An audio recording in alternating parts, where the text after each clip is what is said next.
Marijuana is actually not only good for the economy, but it's also good for society. Just as good, if not better, than alcohol. Don't get me wrong, keep drinking. And I can prove it to you with a story, an allegory, if you will, about two people named Bill and Bob. Now, Bill and Bob are fictional characters. However, the story is statistically accurate.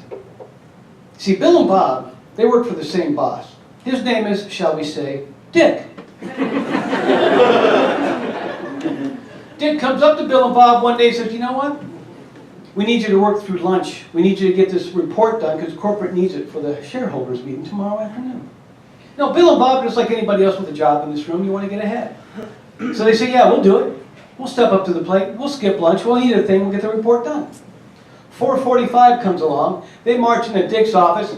Boom! Slap that report on his desk. Dick is excited. Dick is ecstatic. Dick is standing upright and erect behind his desk.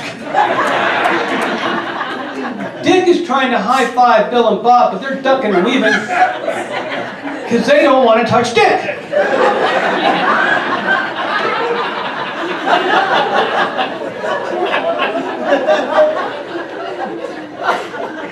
On the way home, Bill said, you know what? I'm going to stop off at the bar, have a couple drinks, celebrate a job well done, blow off a little steam, and why not? He's earned it.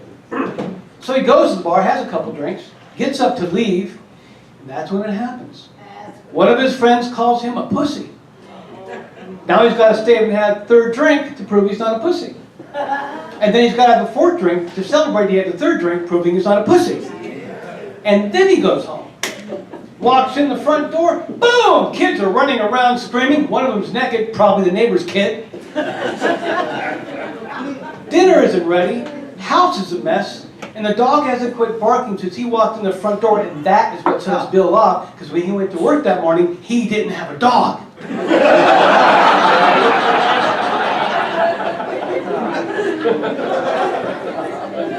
Bill says, screw this. I'm going back to the bar where my real family is. Grabs a car key, storms out the door, wife yells behind him, don't take the car, you'll kill yourself. But he takes the car. Half a block from the bar, he blows a stop sign while trying to light the wrong end of a cigarette. Plows into a sedan killing all 4 passengers, but there's an upside. 2 of them were politicians.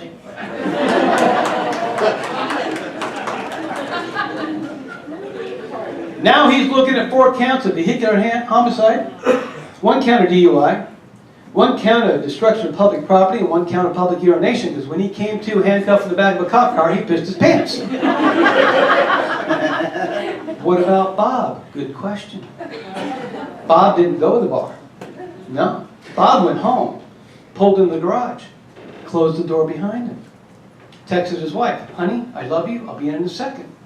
Then he went to his toolbox, because that's where he keeps his weed. Took a couple hits. Let the cares of the day wash away. Walks in the front door. Boom! Kids are running around screaming. One of them's naked. Cool, it's the neighbor's kid.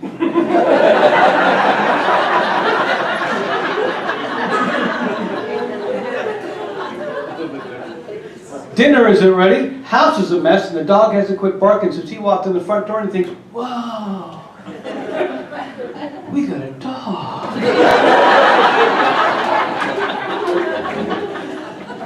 And then he orders pizza.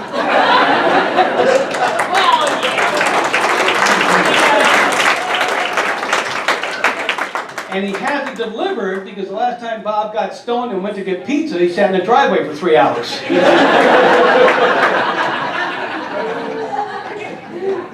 Now the moral of the story is this. If I drink 4 Jack and Cokes, I can't drive. But if I smoke just 1 joint, I can. I just don't want it.